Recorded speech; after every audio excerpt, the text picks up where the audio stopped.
और sir, colonel sir, जरा ये समझाइए, क्योंकि देखिए एक तरफ तो यूक्रेन अमेरिका से मदद की गुहार लगा रहा है, फोन पर लगातार बातचीत ट्रंप से कर रहा है और ये कह रहा है कि हमें मदद पहुंचाइए, लेकिन दूसरी तरफ रूस पर एक के बाद एक हमले, यानी कि यूक्रेन भी किसी भी सूरत में पीछे हटने को तैयार नहीं है। तो इसे आप किस तरीके से देख रहे हैं, और जिन टैंकों को निशाना बनाया गया है ये आखिर किस तरीके से रूस के लिए नुकसानदायक होगा? देखिए पुनीता जी, इस युद्ध में बहुत सारी बातें छिपी हुई हैं। अरविंद जी ने धीरे से हिंट किया था और मैं उसके हिंट से थोड़ा सा आगे बढ़ के आपसे बात करूंगा। जी। देखिए, इस समय हथियारों की आवश्यकता है युद्ध लड़ने के लिए। हथियार जो है वो नेटो कंट्रीज के जरिए यूक्रेन को सप्लाई किए जा रहे हैं। हथियारों के निर्माता जो है वो बैठे हैं अमेरिका में। डोनाल्ड ट्रंप साहब ने करीब 1 महीने पहले बयान दिया था कि हथियारों की बिक्री से हमारा फायदा है। अमेरिका अपना हित साध रहा है, वो नेटो कंट्रीज को ये हथियार बेच रहा है। नेटो कंट्रीज ये हथियार जो है वो जेलेंस्की साहब को दे रहे हैं।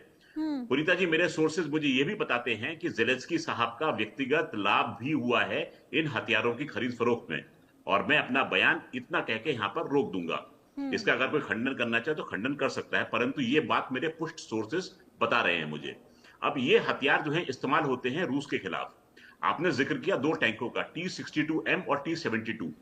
T-62 टैंक जो है ये सन 62 के टाइम पे, यानी कि 60s के शुरुआत में रशियन आर्मी में इंडक्ट किया गया था। उस समय ये मेन बैटल टैंक था। एम का मतलब है ये मॉडर्नाइज टैंक है, तो ये 80 के दशक में इस टैंक को मॉडर्नाइज किया गया। इस टैंक के अंदर में 4 व्यक्ति का क्रू होता है और इसको जब मॉडर्नाइज किया गया तो इसके ऊपर एक्सप्लोसिव रिएक्टिव आर्मर की प्लेटिंग लगाई गई थी। यानी कि अगर कोई हथियार इस पे फायर होता है तो वो डायरेक्टली टैंक को नुकसान ना पहुंचाए, उस आर्मर से टकराकर वो ध्वस्त हो जाए और बर्बाद हो जाए और काम ना कर पाए।